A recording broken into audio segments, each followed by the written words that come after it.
अस्सलाम वालेकुम। दुरूद शरीफ पढ़ लें।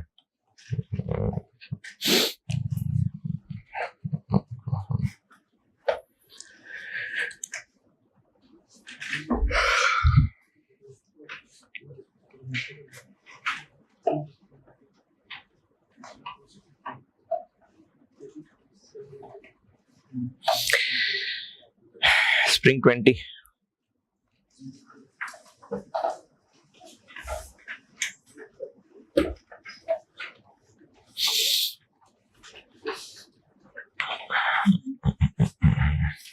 वही जो कल करा रहा था।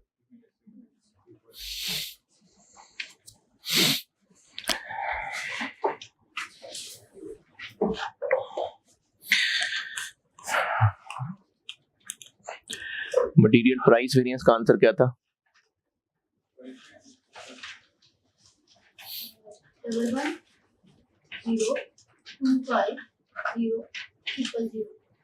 Positive negative quantity variance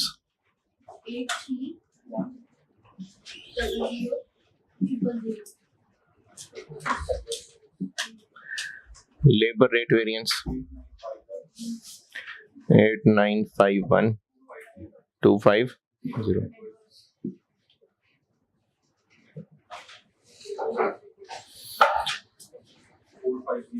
4501200 idle time 8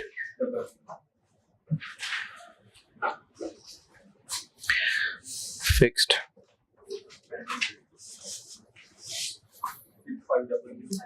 6500 positive।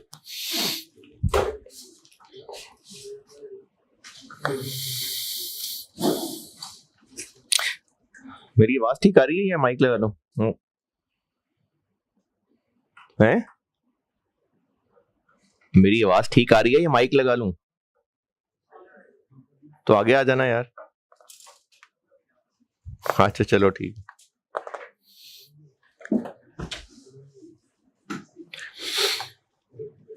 Spring 20 point number 5 से आगे पढ़ लें।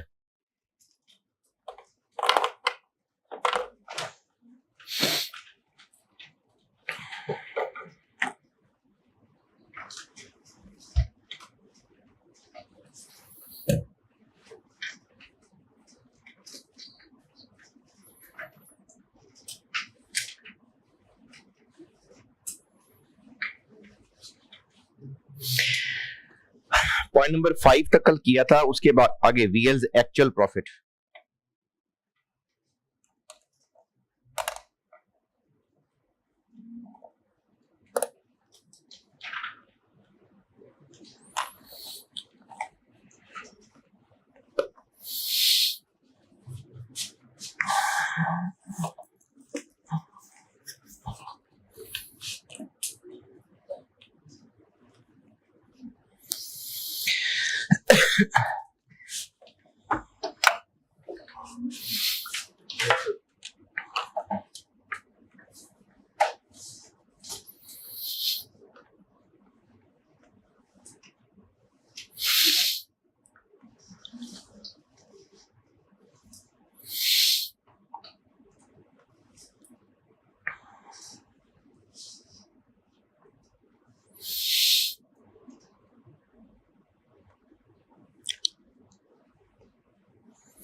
पढ़ भी लिया?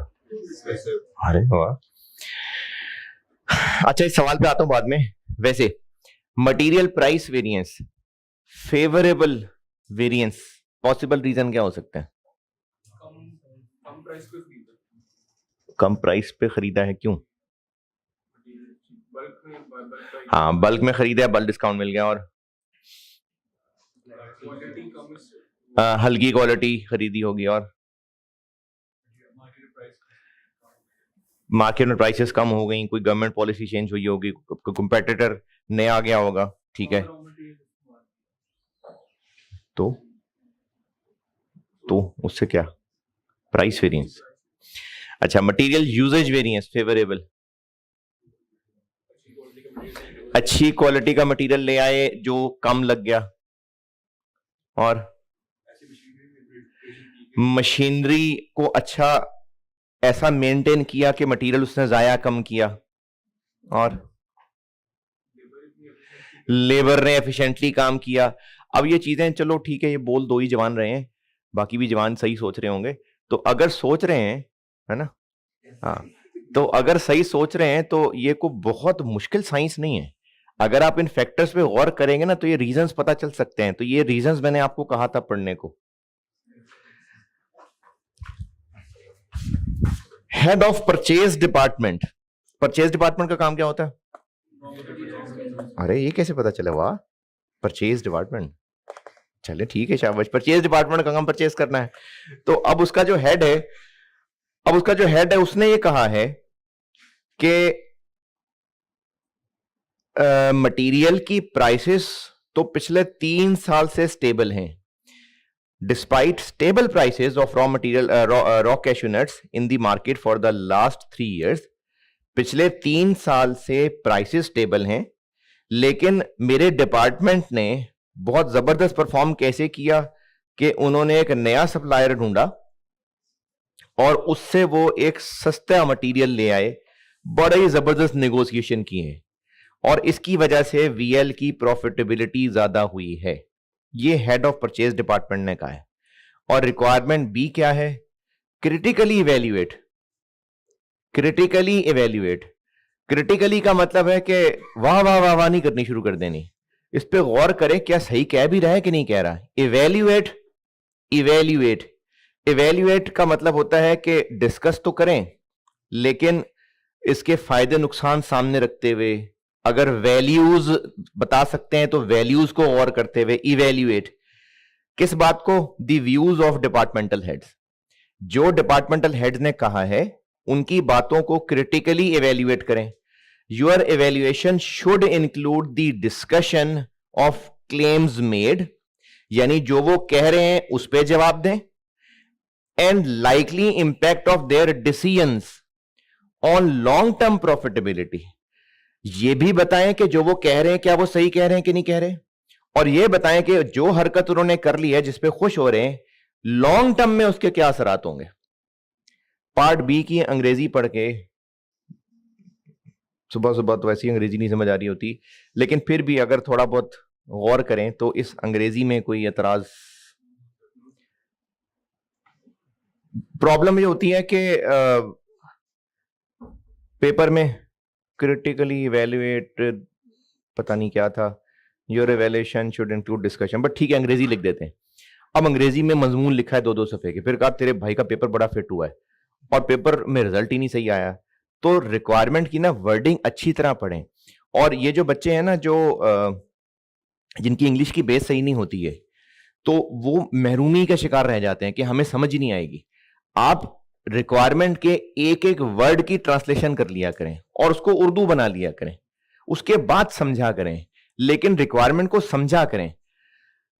तो इन सब हेड्स की बातों को डिस्कस भी करना है, और सिर्फ डिस्कस करके ये नहीं कहना कि सही कह रहा है, कि सिर्फ इतना नहीं कहना, साथ ये भी बताना है कि इन डिसीजंस के असरात क्या पड़ेंगे लॉन्ग टर्म पे। ये दोनों बातें करनी है।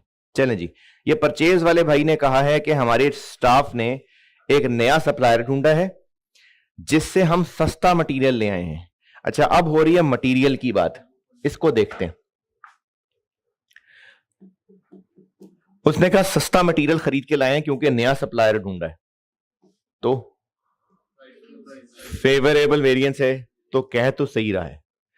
ये तो सही कह रहा है कि प्राइसेस स्टेबल थी, लेकिन फिर भी हम एक नया सप्लायर ढूंढ के लाए हैं जिससे बड़ी अच्छी नेगोशिएशंस की हैं और हमने रेट कम करवा ली है।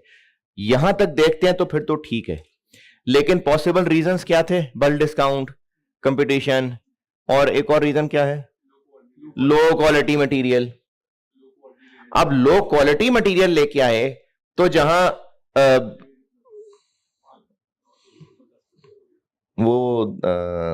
कुछ वॉशिंग पाउडर होते हैं कि जी सस्ता सा वॉशिंग पाउडर है, लेकिन जो महंगे वॉशिंग पाउडर के 2 चम्मच से हो जाएगा, उस सस्ते के 2 पैकेट डालने पड़ जाएंगे। तो वो सस्ता जरूर है लेकिन लग ज्यादा जाएगा। तो रॉ मटेरियल सस्ता खरीदा है, वो इसलिए सस्ता नहीं खरीदा कि उससे रेट बड़ा कम करा लिया है, वो इसलिए सस्ता खरीदा है क्योंकि वो था ही सस्ता था, मतलब उसकी क्वालिटी ही हल्की थी, इसलिए वो ज्यादा लग गया। तो ये तो वो सही कह रहा है कि हमने नया सप्लायर देख के सस्ता मटेरियल लिया है, लेकिन सस्ते मटेरियल की वजह उसके रेट की नेगोशिएशन नहीं है, उस मटेरियल की क्वालिटी हल्की होना है, तभी क्वांटिटी वेरिएंस बहुत ज्यादा एडवर्स है। तो ये बात तो उसकी गलत होगी कि नेगोशिएशन अच्छी की है। सस्ता क्यों मिला है? क्योंकि चीप क्वालिटी का है। एंड ऑल्सो डिस्कस के उनके लॉन्ग टर्म असरात क्या है। क्यों?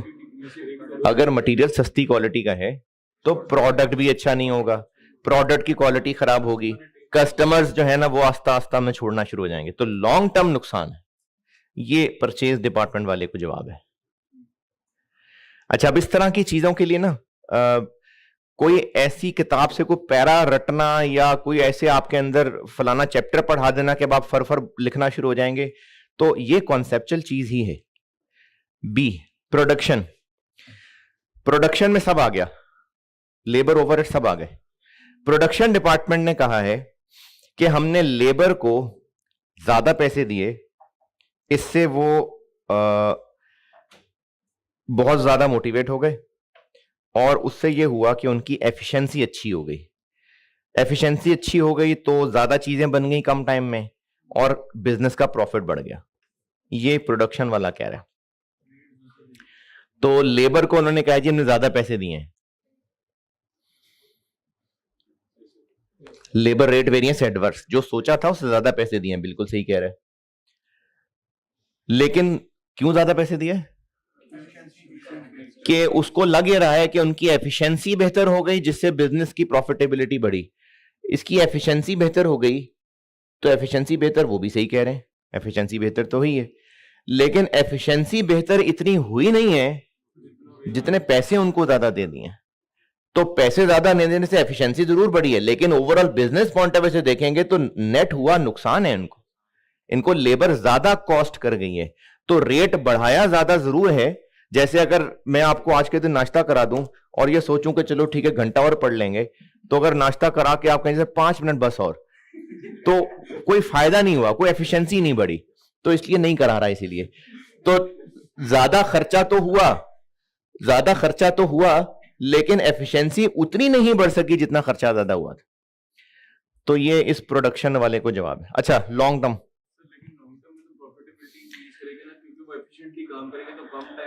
नहीं करेंगे ना, यही तो बताया है कि लॉन्ग टर्म में भी ऐसे ही रहा तो लेबर कॉस्ट बढ़ जाएगी और उससे बिजनेस की प्रॉफिटेबिलिटी, क्योंकि लोगों के नखरे बढ़ जाएंगे ना। देखें, अगर मैं FAR2 वालों को और कॉस्ट वालों को चाय ना पिलाता तो कल FAR1 वाले भी ना कहते।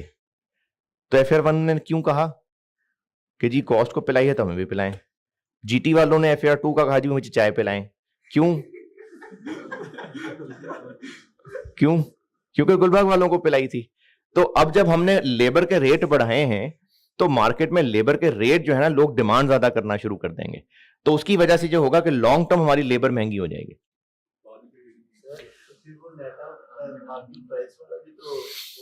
क्या? नहीं, बल्क पे नहीं मिली है ना।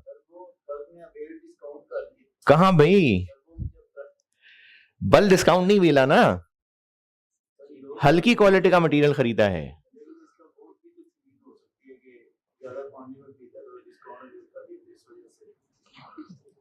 तो ये रीजन नहीं थी ना, ये तो वो कह रहा था हमने नेगोशिएशन अच्छी की है, लेकिन मटेरियल इतना ज्यादा नेगेटिव क्वांटिटी वेरिएंस आ रहा है कि इससे पता चल रहा है कि मटेरियल तो वो लाए नहीं, वो तो हल्की क्वालिटी का मटेरियल ले आए हैं। तो बल्क डिस्काउंट वाली तो बात ही खत्म हो गई। Maintenance department. अच्छा, घर में ना दादाजी बीमार थे तो उनकी दवाइयों का खर्चा बड़ा आता था। तो किसी ने मशवरा दिया उनके बेटे को या पोते को कि भाई इनकी ना दवाइयों का खर्चा कुछ कम करो तो उनकी सेहत बेहतर होता आगे। उसने उनकी दवाइयां लानी बंद कर दी। तो उसने कहा देखो दवाइयों का खर्चा कम हो गया, तो बात तो सही है, दवाइयों का खर्चा तो कम हो गया, तो लेकिन इससे क्या होगा? तो वो खर्चा पर मंथ भी कम हो गया, और चूंकि अब नंबर ऑफ मंथ्स भी कम हो जाएंगे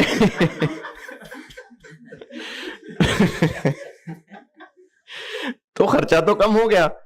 तो मेंटेनेंस वाले ने कहा कि जो स्केड्यूल्ड मेंटेनेंस थी मशीनों की, हमने वो डिले कर दी, क्योंकि हमने देखा मशीनें तो ठीक काम कर रही हैं। दादाजी को देखा सांस तो उनको आ रही थी, तुमने कहा दवाइयों की क्या जरूरत है, तो मशीनें ठीक तो चल रही थी, तो इसलिए मशीनें जब ठीक चल रही थी तो उनकी मेंटेनेंस को डिले कर दिया, और उससे क्या हुआ कि खर्चा कम हुआ, काम भी नहीं रुका। तो बात तो सही है, खर्चा कम हुआ, काम भी नहीं रुका, लेकिन लॉन्ग टर्म मशीनें खराब हो जाएंगी, फिर हमें नई मशीनें लानी पड़ेंगी, उससे काम ज्यादा रुक जाएगा कल को जाके। तो फिलहाल तो शायद इसमें बचत हो गई, लेकिन लॉन्ग रन में खराबी। इस बात के थे 7 नंबर।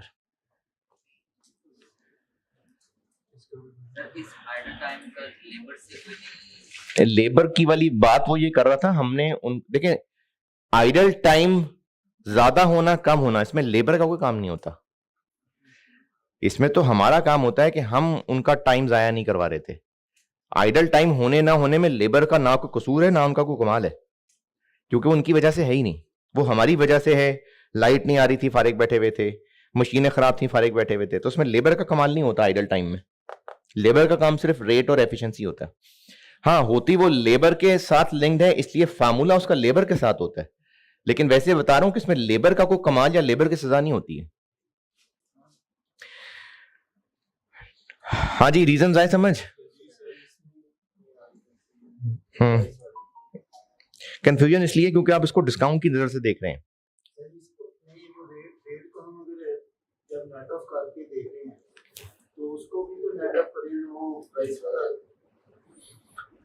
अच्छा, आप ये कह रहे हैं कि ओवरऑल तो फायदा ही हुआ। हाँ ठीक है, लेकिन लॉन्ग रन में नुकसान ये है कि अगर मटेरियल हल्की क्वालिटी का है तो फिर प्रोडक्ट में भी तो वो बात नहीं आएगी ना।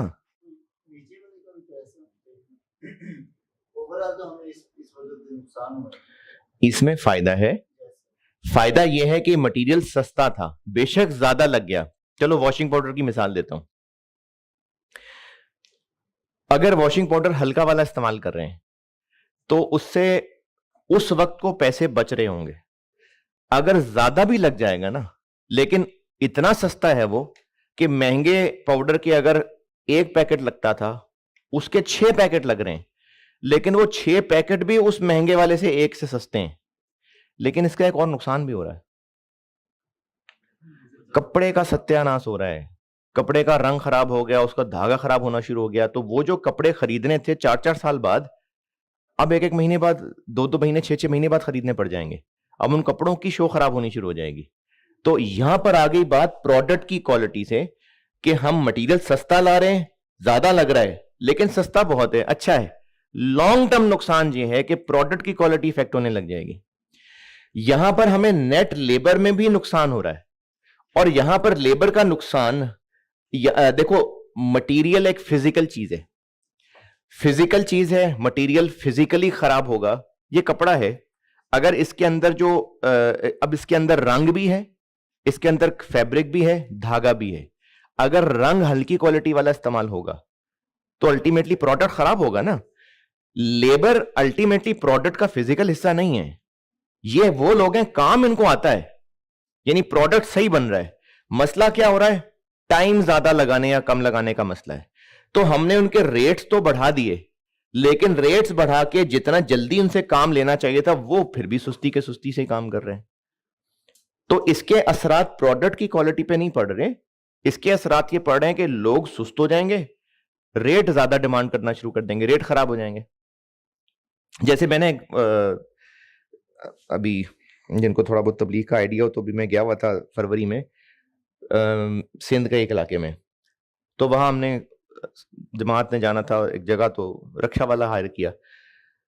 तो मैं जो कि बड़े शहर का बंदा हूं, तो छोटे शहरों के अंदर लोगों की इनकम्स भी कम होती हैं, खर्चे भी निस्बतन कम होते हैं। तो मुझे उसका किराया सुन के लगा कि यार तो बड़ा थोड़ा किराया है, क्योंकि बड़े शहर के डिफरेंट किराए होते हैं। तो मैंने सोचा कि इसको मैं ज्यादा पैसे दे देता हूँ। तो वो जो अमीर साहब थे जमात में, उन्होंने कहा कि नहीं, रेट खराब हो जाएगा, आप तो दे देंगे, उसके बाद आइंदा वालों का नुकसान होगा, तो रेट खराब हो जाएंगे, तो इसलिए हमारे इनके वेजेस लेबर के रेट बढ़ाने से मार्केट के रेट खराब हो जाएंगे। तो जब मार्केट के रेट खराब हो जाएंगे तो हमें उनसे टाइम का फायदा कम हुआ करेगा, पैसे उनको ज्यादा देने पड़ जाया करेंगे। चलें जी, ये वेरिएंस में मैं आपको प्रोसेस की वैरायटियां भी करा दी और बहुत सारी प्रैक्टिस हो गई वेरिएंस की। अब रह गई एक चीज रिवर्स, और एक चीज रह गई मिक्स और यील्ड। इस पे आते हैं, अब रिवर्स वाले सवाल करते हैं।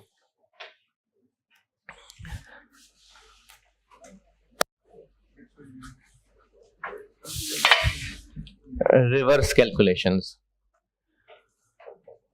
ये भी सवाल आ सकते हैं, ऑन एंड ऑफ आ जाया करते हैं।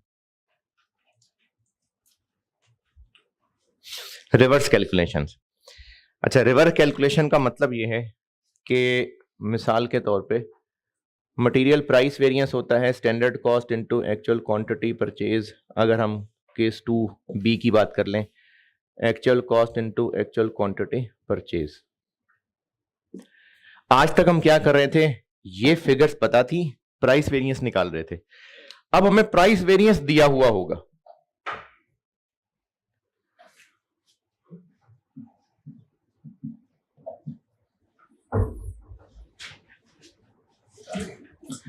एक्चुअल क्वांटिटी नहीं पता, ये हमें नहीं पता, फाइंड हो सकती है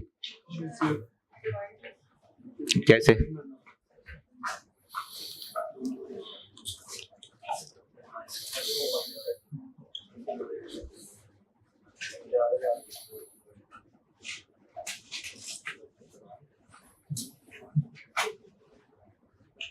इतना मुश्किल था?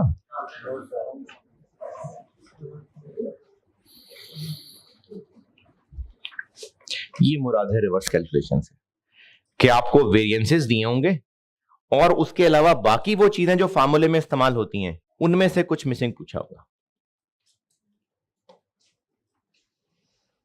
तो इसमें सिखाने वाला क्या है? कुछ भी नहीं है, प्रैक्टिस कर लेते हैं एक दो सवालों की।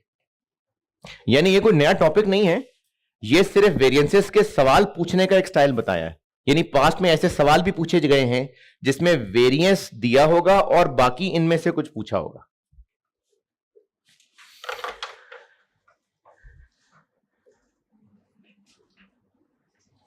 सर जी जी, हमने ये तो डायरेक्ट कर दिया, लेकिन पेपर में स्टेप वाइज करना है या ऐसे ही डायरेक्ट? नहीं, अब आपने ये लिख के दिखाया ना, और आपने एग्जामिनर को जब ये इक्वेशन बना के दिखा दी, तो अब एग्जामिनर आपसे ये एक्सपेक्ट नहीं कर रहा कि वो इनमें से कॉमन लेके 4 दिखाए, फिर 4 को उधर जाके 4000 डिवाइडेड बाय 4 दिखाए, ये नहीं एक्सपेक्ट कर रहा। जब इक्वेशन में जब यहां तक पहुंच गया ना कि बस अब एक मिसिंग फिगर निकलनी है, तो बस उसका आंसर लिखें सीधा।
ये नोटेड।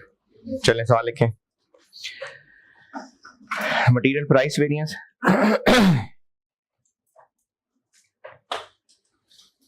17,500 17,500।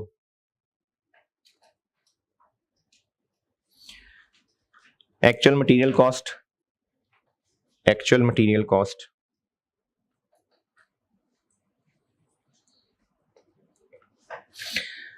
59,500। अच्छा, मटेरियल प्राइस वेरिएंस फेवरेबल है। एक्चुअल मटेरियल कॉस्ट 59,500 और ब्रैकेट में लिखें 17 रुपए पर केजी, 17 पर केजी। रिक्वायर्ड है आपसे स्टैंडर्ड मटेरियल रेट पर केजी।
हाँ जी, 22।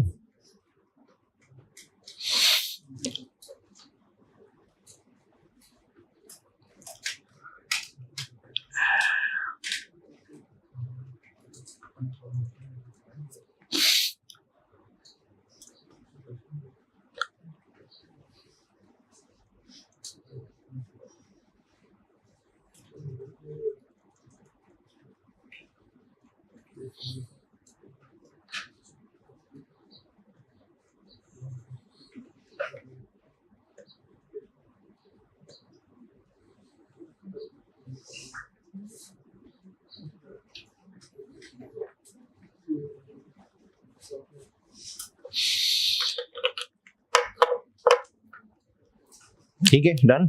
22। ये 17,500 हो गया। ये पता नहीं, ये 59,500 और ये 17 बताया हुआ है, तो 59,500 को से डिवाइड करेंगे तो AQ निकलेगा। वही AQ यहां लिखेंगे और फिर ये 22 आ जाएगा। चलें एक इससे जरा थोड़ा बड़ा लेवल करते हैं, कंबाइन कर लेते हैं।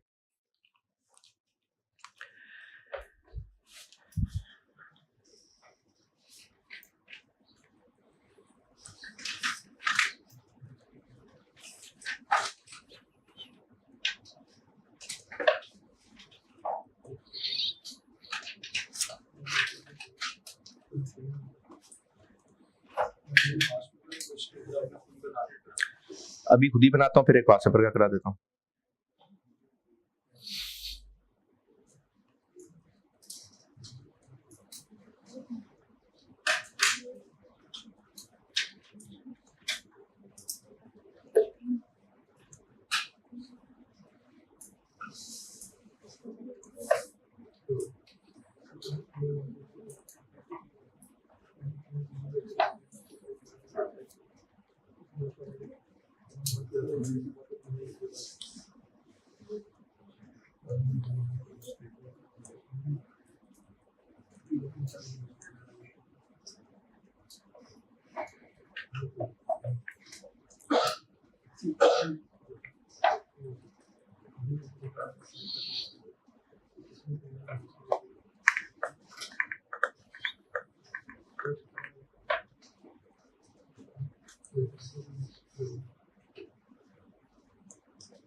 labor cost variance, labor cost variance,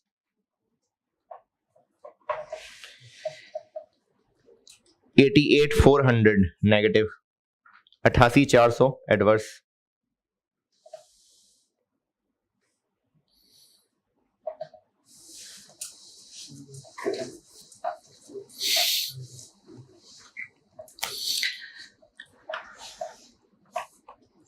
labor rate variance,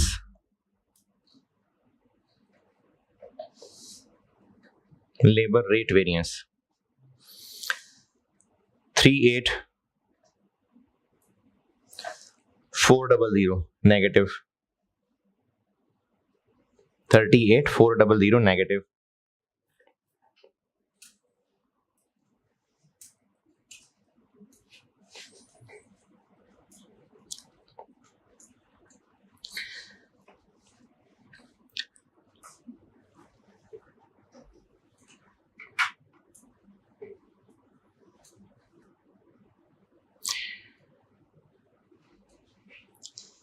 actual hours, actual hours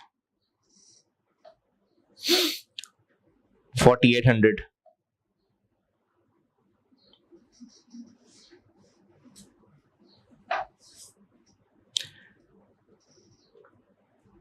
standard hours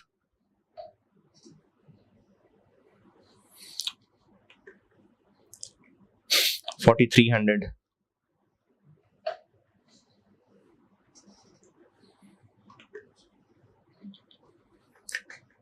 material price variance,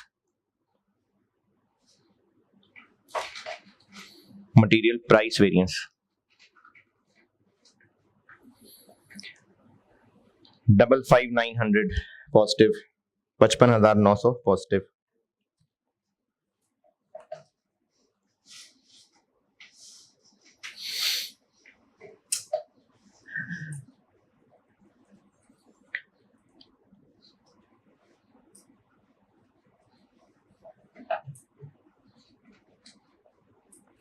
material usage variance,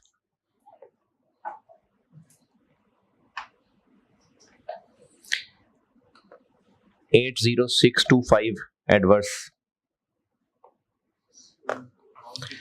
80625 80,625 adverse,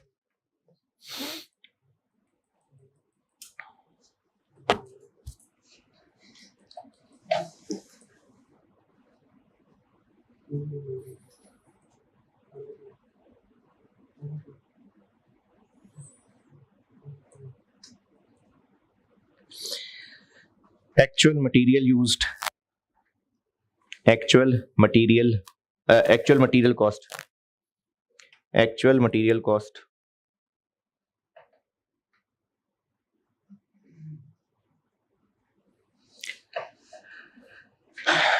293,475, 2,93,475,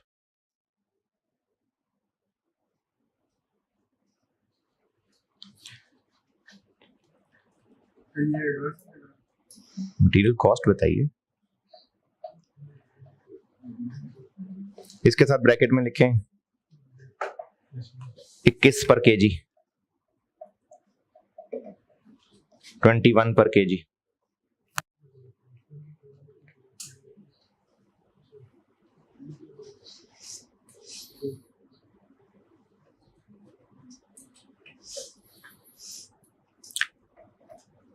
और बताएं जरा मुझे क्या क्या बता दिया मैंने, cost variance okay, rate variance, actual hours, standard hours, price variance, ठीक है, ठीक है, और ब्रैकेट में इसका पर केजी, ठीक है।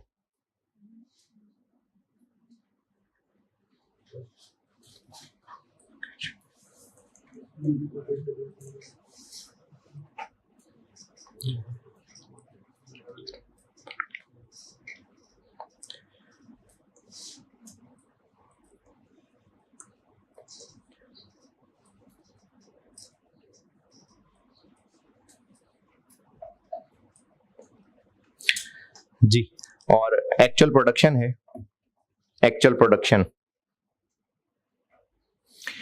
2150 यूनिट्स, 2150 यूनिट्स।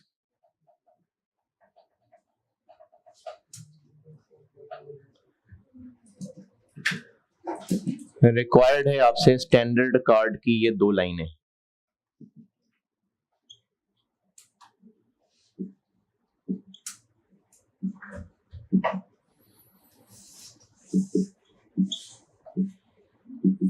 ओवरहेड नहीं डाले, बस 2 ही मिक्स किए। ये फिगर्स बता दे। अब मैंने लेबर और मटेरियल को मिक्स कर दिया, रश थोड़ा बढ़ गया। इसमें हिंट ये है कि जो पता है ना सब पेज पे उतार लें, जो जो पता है सब लिख लें पेज पे। सब लिख लें पेज से मुराद ये है, वो तो आपने लिख ही लिया हुआ क्वेश्चन की शक्ल में, लेकिन जो जो वेरिएंस पता है उन सब के फार्मूले खोल के लिख लें, ताकि पता चल जाए क्या क्या सामान है आपके पास।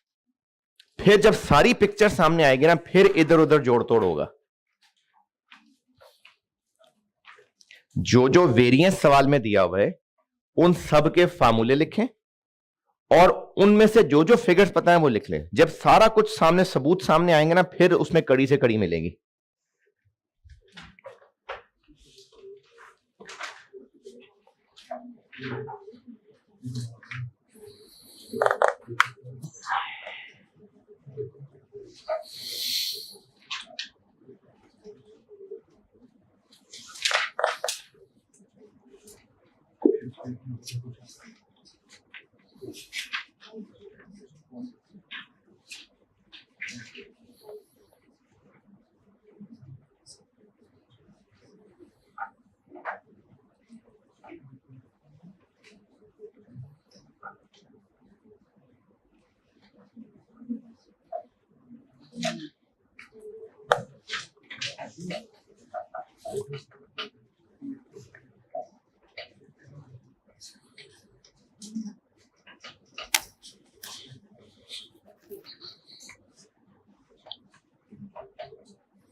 अच्छा, मेरे ख्याल से तो जल्दी हो जाएगा। क्या क्या है?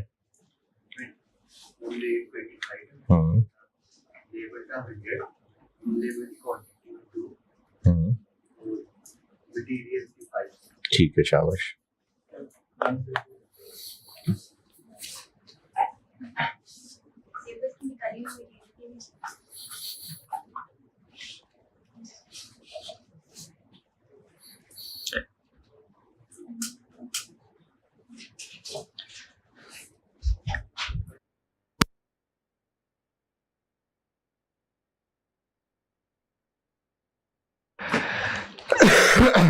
अच्छा, चलें देख लें क्या क्या सामान है हमारे पास।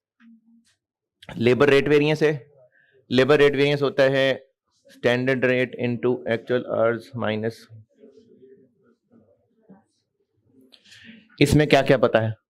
ये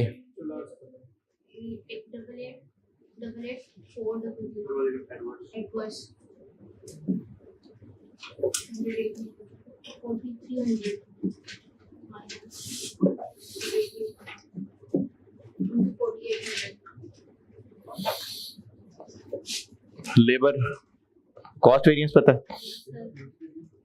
standard rate into standard hours minus actual rate into actual hours. इसमें से क्या क्या पता है?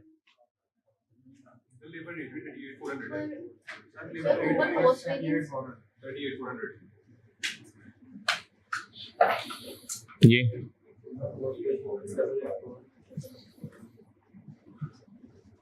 स्टैंडर्ड रेट नहीं पता। 40 माइनस एक्चुअल रेट नहीं पता इनटू 4800।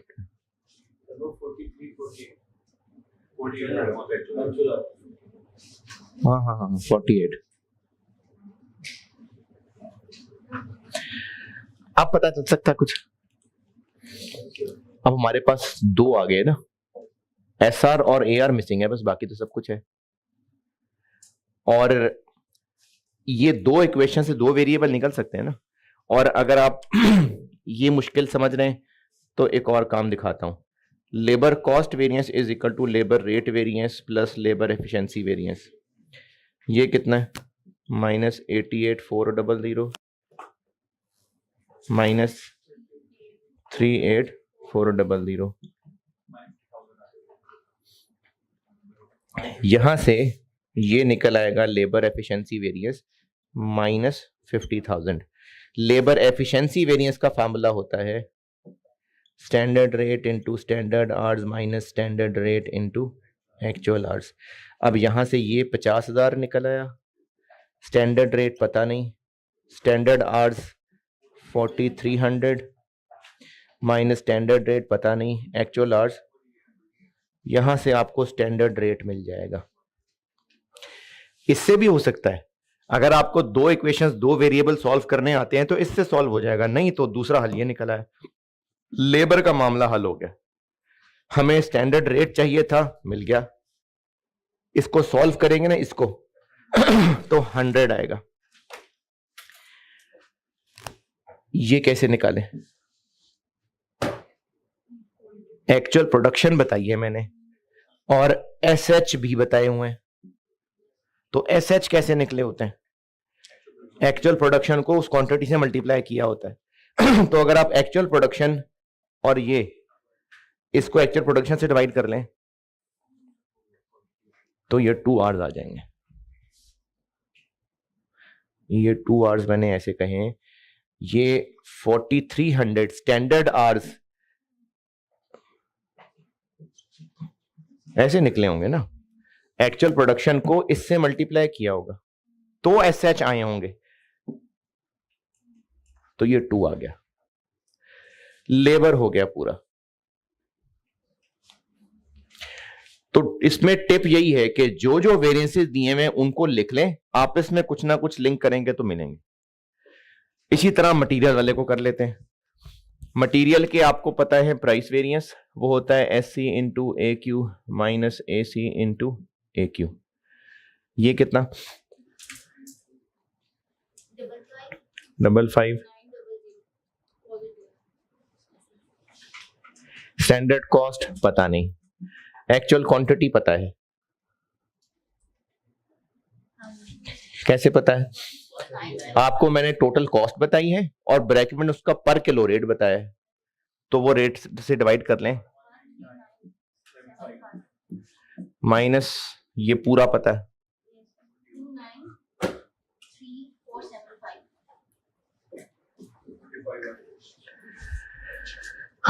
इसी तरह मटेरियल क्वांटिटी वेरिएंस पता है, standard cost into S Q minus standard cost into A Q.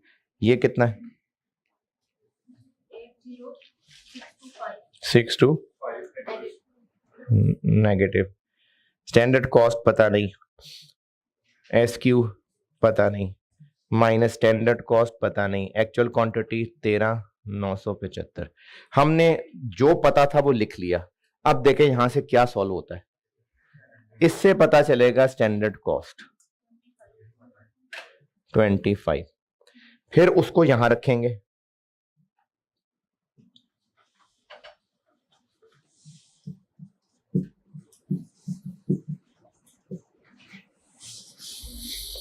S Q पता चल जाएगा।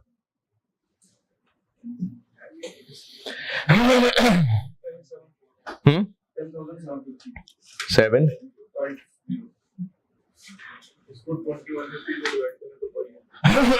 अब ये एस क्यू निकल आया, और एस क्यू कैसे निकला था? एक्चुअल प्रोडक्शन को इन किलो से मल्टीप्लाई किया था तो ये बना था। तो इसको 2150 से डिवाइड करेंगे तो ये 5 kg आ जाएगा। तो ये बन गया 5 kg, ये हो गया 25 और ये बन गया। ये होती है रिवर्स कैलकुलेशन।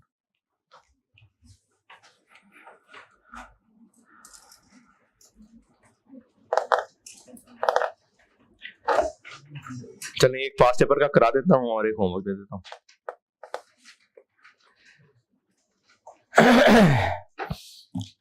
आए बुक में ये लेबर और मटेरियल बताएं, आई समझ सारे? क्या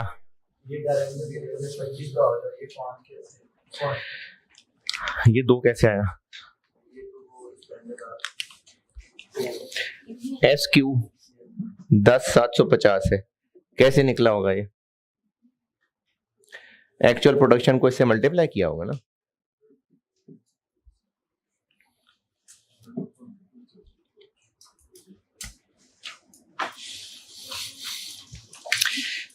स्प्रिंग 2008 का ऑटम 2008 का सवाल होगा एक।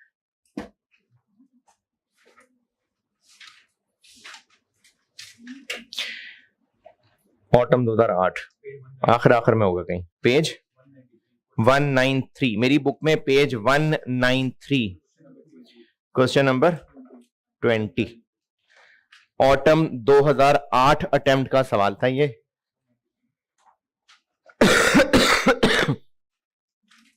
पढ़ने में करता हूं बोर्ड पे।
हाँ जी है? नहीं इसमें तो हाँ जितना पॉसिबल हुआ वो बनाना चाहिए, जितना पॉसिबल हुआ वो बिल्कुल बनाना चाहिए। हाँ जी पढ़ ले तो मैं करूं। अच्छा इसमें ना पुराना सवाल है ना बहुत, तो पेपर्स की क्वालिटीज आस्ते आस्ते इंप्रूव हुई हैं। इस सवाल के अंदर कुछ खामियां थी, जैसे ये जो मैंने बुक में लिखा हुआ है ना मटेरियल के सामने दूसरे टेबल में स्टैंडर्ड मटेरियल प्राइस पर केजी, ये असल सवाल में पर केजी नहीं लिखा हुआ था, पर यूनिट लिखा हुआ था। और एग्जामिनर अपने दिमाग में मटेरियल के साथ जो पर यूनिट लिखा था उसको वो केजी सोच रहा था, और जो प्रोडक्शन के साथ यूनिट लिखा था उसको वो यूनिट सोच रहा था। तो वो इस तरह की चीजें ना पेपर में मुश्किल हो जाती हैं, लेकिन अब बेहतर होगी, क्वालिटी पेपर की काफी बेहतर हो गई हुई है। तो इस तरह की चीजें बहुत पहले हुआ करती थी, तो मैंने फिर उसको बुक में डालते हुए वो वर्ड्स चेंज कर लिए। जैसे वो जो कल सवाल मैंने डिस्कस किया था ना रिकंसिलिएशन कॉस्ट की,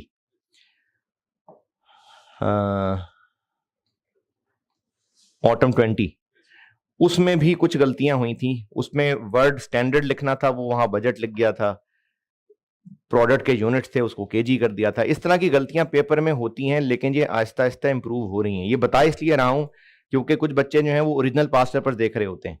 अब मुझे कैसे पता वो गलतियां हैं? तो जैसे इन्वेंट्री मैनेजमेंट का टॉपिक पढ़ाऊंगा तो वहां पर भी आपको एक साइंस समझाऊंगा, बड़ी कमाल गलती हुई थी पेपर में।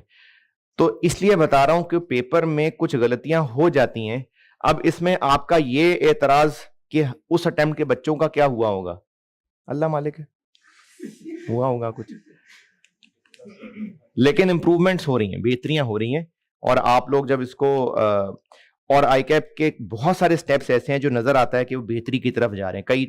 कई पेपर्स उन्होंने अब बाकायदा फुल टाइम रिव्यूअर हायर किए हुए, टीचर्स नहीं हो सकते, वो टीचर्स नहीं हो सकते, वैसे ये ना हो कि आप कहें मैं रिव्यूअर हूँ, टीचर्स नहीं हो सकते, लेकिन बहुत बेहतरियां हो रही हैं। तो आप उम्मीद ही रखें कि जैसे खासतौर पे अभी इस दफा का जो CFAP का पेपर आया था, BFD का, मुझे बहुत पसंद आया पेपर, यानी बड़ा ही जबरदस्त तरीके से ड्राफ्टेड पेपर है।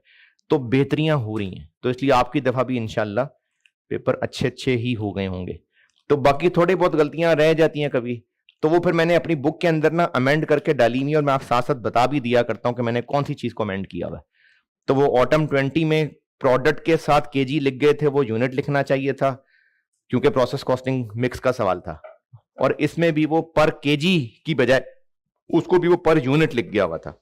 तो वो मैंने अकॉर्डिंगली फिर वर्ड्स अमेंड कर दिए ताकि प्रैक्टिस खराब ना हो। पढ़ लिया तो मैं करता हूं। अब इसमें ना आपने रिक्वायरमेंट के अलग अलग नाम, ये मैं आपको मिसिंग फिगर्स वाले की टिप बता रहा हूं।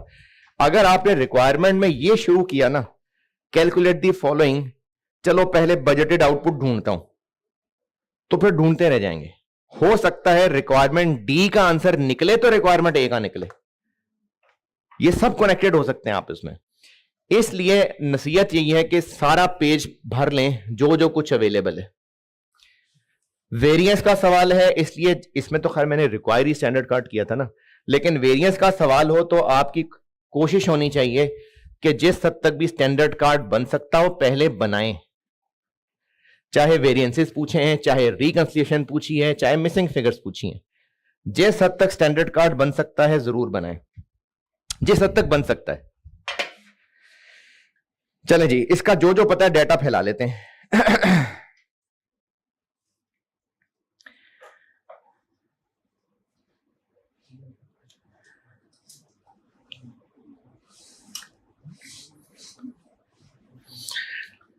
इसमें हम लोगों को, ये मैं कर रहा हूं ऑटम 8 स्टैंडर्ड कार्ड में, देखते हैं क्या क्या पता, जो पता है उतना लिख लेते हैं, काम आएगा।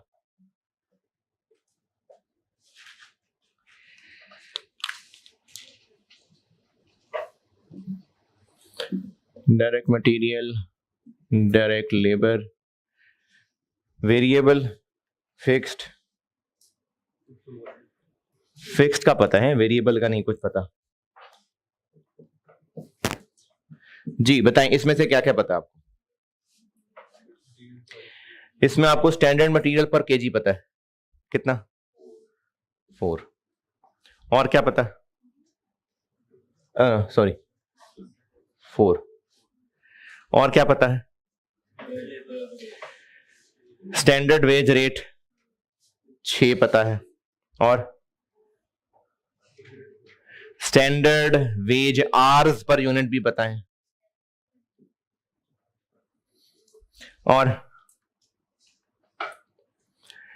फिक्स्ड ओवरहेड्स OAR पता है कितना?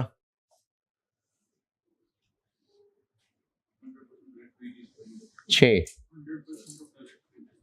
100%। और चूंकि ये लेबर के साथ लिंक्ड है तो ये भी 10 है। ये पता है मैं स्टैंडर्ड कार्ड के बारे में। चलो जितना पता है वो लिख लेते हैं, काम आएगा। अब उसके बाद बताइए क्या क्या पता है।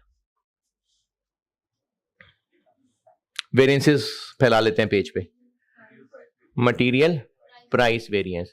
अच्छा, अब ये जो मटेरियल प्राइस वेरिएंस है ना, मटेरियल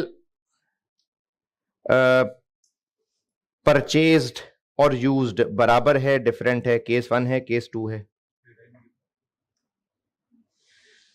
जी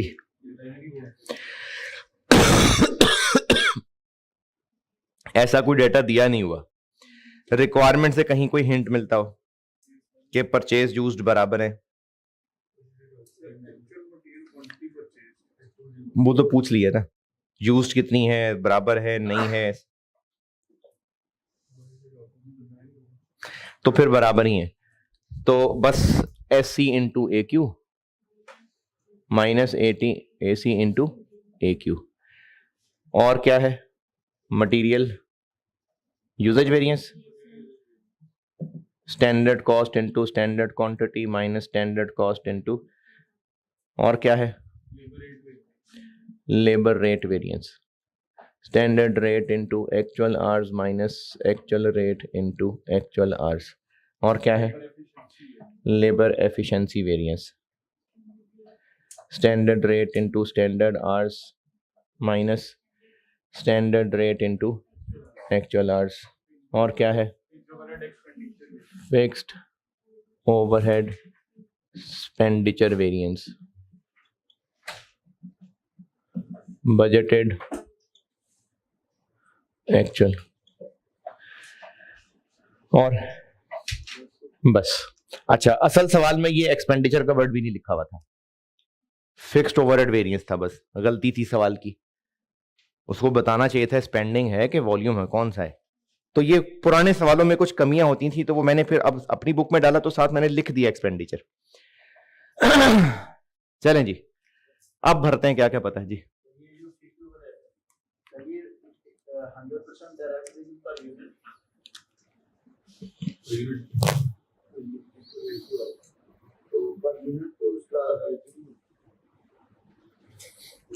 चलो ये लो 60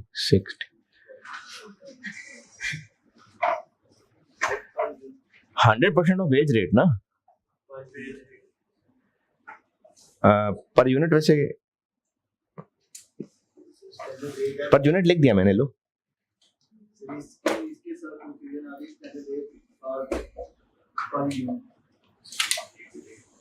वेज रेट पर यूनिट ना, ये कर लो, ये पर आर है, ये पर यूनिट है, ये ऐसे कर ले, 60 कर ले, ले यार, मेरे ख्याल में मैं शायद टोटल का कॉलम नहीं बनाया ना, ये ले।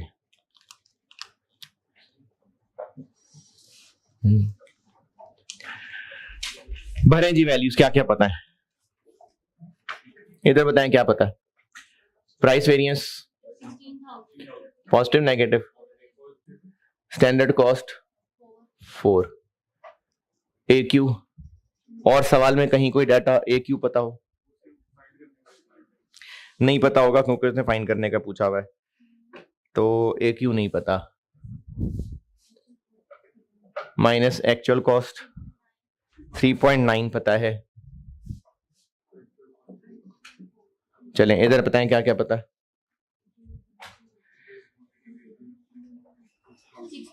6,000 नेगेटिव, स्टैंडर्ड कॉस्ट 4 है, एस क्यू पता नहीं, माइनस 4 इंटू ए क्यू पता नहीं, तो ये हो नहीं गया सॉल्व, ए क्यू चाहिए, यहां से ए क्यू सॉल्व हो जाएगा। अच्छा, वैसे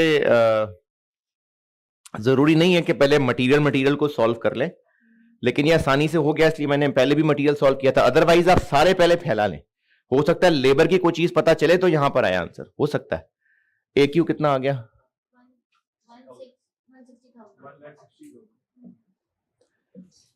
एक ये रिक्वायरमेंट थी, रिक्वायरमेंट नंबर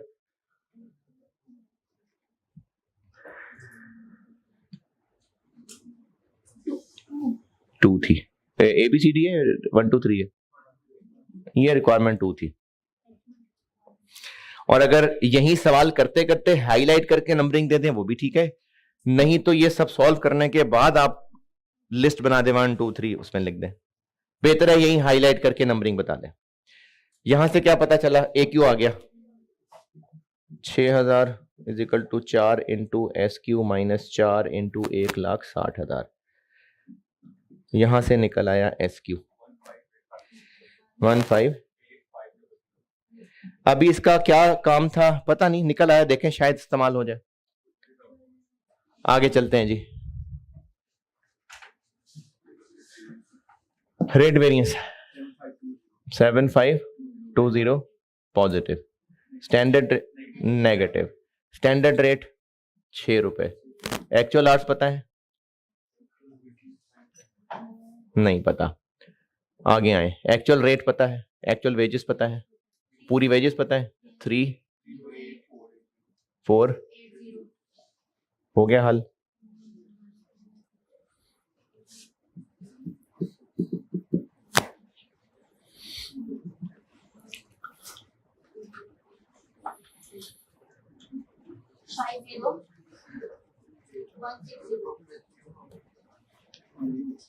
ये पूछे हुए थे?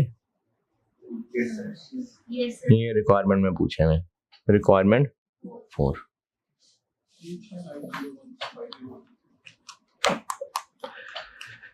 इधर क्या पता है?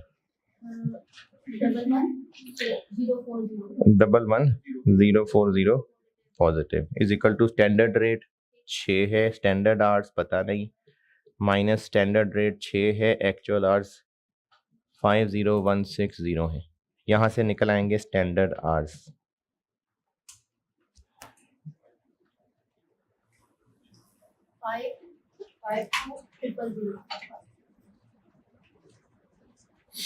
इनका क्या काम है पता नहीं। अभी तो हम जो पता है ना उसको इक्वेशन, उसको पेज पे फैला लें, उन फिगर्स को डाल लें जो जो पता है। हो सकता है आपस में इनका कोई कनेक्शन निकल आए और जो रिक्वायरमेंट थे वो तो फौरन पता चल गया, बाकी पे जो निकला है पता नहीं इसका कोई काम है या नहीं है। चलते जाते हैं आगे, शायद कोई निकल आए। Fixed overhead spending variance 16,000 negative. Budgeted fixed overheads, budgeted fixed overheads नहीं पता, लेकिन हमें फिक्स्ड ओएआर पता है। अब फिक्स्ड ओएआर आप 6 रुपए यूज करना है, 6 यूज कर लें इनटू बजटेड आवर्स। 60 यूज करना है, 60 यूज कर लें इनटू बजटेड प्रोडक्शन। तो 60 into budgeted production minus actual fixed overheads 316,000।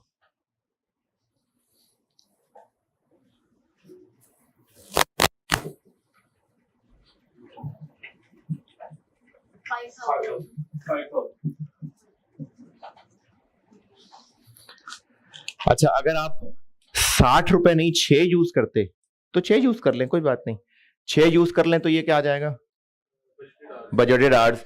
अब जब आप एक बार बजटेड आवर्स निकाल लेंगे तो सवाल की रिक्वायरमेंट बजटेड प्रोडक्शन है। तो बजटेड आवर्स से बजटेड प्रोडक्शन निकाल लेते। कैसे?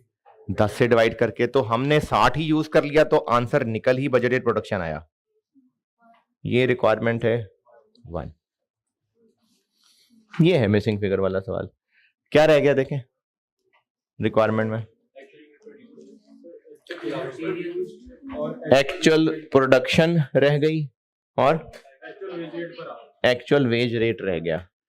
तो यहां से देखें कुछ मिल रहा है काम। एक्चुअल क्वांटिटी आ गई, एक्चुअल आवर्स आ गए, बजटेड प्रोडक्शन आ गई। अब रह गया एक्चुअल वेज रेट और एक्चुअल प्रोडक्शन। 1 2 3 रिक्वायरमेंट क्या है? Actual production. देखें जी सामने कुछ है जो पता चल जाए।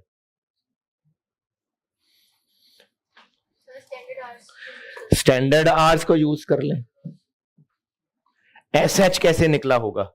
एक्चुअल प्रोडक्शन को इससे मल्टीप्लाई किया होगा। तो स्टैंडर्ड आवर्स 52,000 को 10 से डिवाइड कर लें।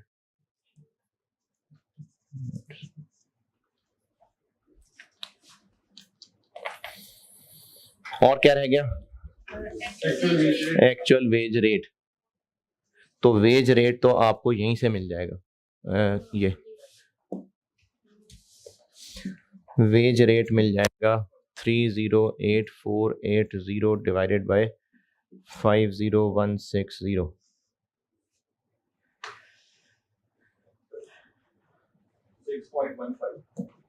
लें जी, ये सवाल है।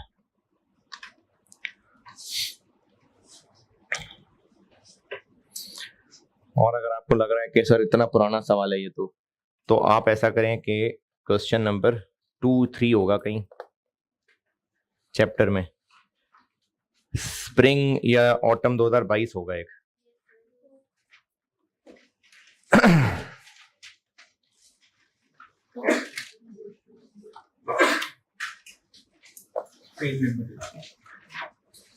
स्प्रिंग 22, हाँ जी, स्प्रिंग 22 पे पहुंचे, शक्ल ही देख लें सिर्फ।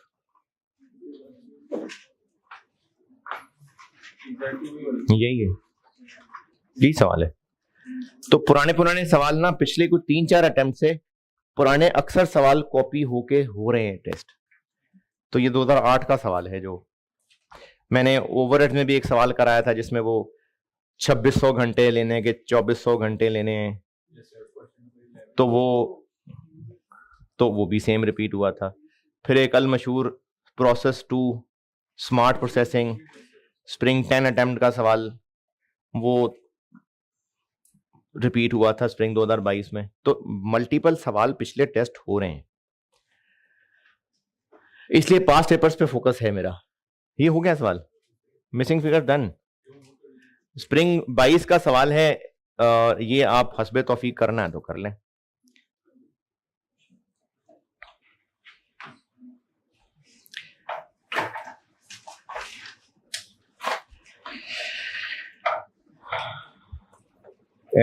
और बता देता हूं मिसिंग फिगर का सवाल, ताकि जिसके पास टाइम ही टाइम है, खुला टाइम है जिसके पास, और उसने वो करने हैं तो करे दबा के जितने सवाल करने हैं। एक सवाल है जी मेरी बुक में, क्वेश्चन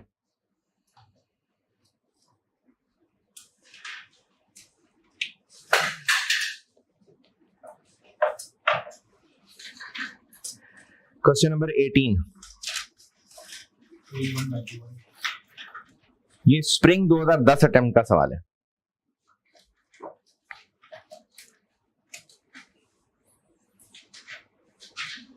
तो ये सिर्फ इस पे बना हुआ है, ये नहीं सिर्फ इस पे, क्योंकि पार्ट बी उसका वेरिएंसेस पूछे हुए थे मटेरियल के, बस ये इस पे बना हुआ सवाल। स्प्रिंग 10 अटेम्प्ट का सवाल है, वतूल लिमिटेड। नहीं, पार्ट ए में ये पूछा हुआ है, पार्ट बी में आगे लेबर वेरिएंस और वेरिएबल ओवरहेड्स के वेरिएंस और फिक्स्ड ओवरहेड वेरिएंस सब कुछ पूछे, वेरिएंस सारे पूछे हुए, इसलिए 20 नंबर है।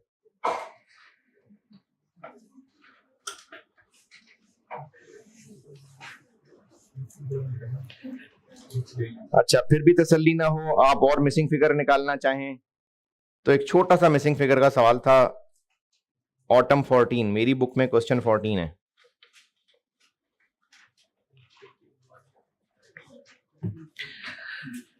अच्छा, मैं चैप्टर खत्म करके आगे चल के ना अगर होमवर्क चलाने की कोशिश करता भी हूं तो आप लोगों की बस हो जाती है। अब मैंने 1-2 सवाल इसके होमवर्क देकर चलाने थे, कल चैप्टर अगला शुरू कराना था। चले, अच्छे बच्चे कर लिया करेंगे। तो ये 2-3 सवाल और बताएं, ये ऐसे ही रिवर्स मिसिंग फिगर ऐसी ही है, बहुत है। तो ये मैंने आपको वैसे बता दिए कि अगर आप मिसिंग फिगर के और सवाल करना चाहें वो बता दिए मैंने आपको। चले जी मिसिंग फिगर बस, और चलें लंबे लंबे सांस ले लें, फिर 71 लेक्चर लगा लेते हैं। ठीक है जी।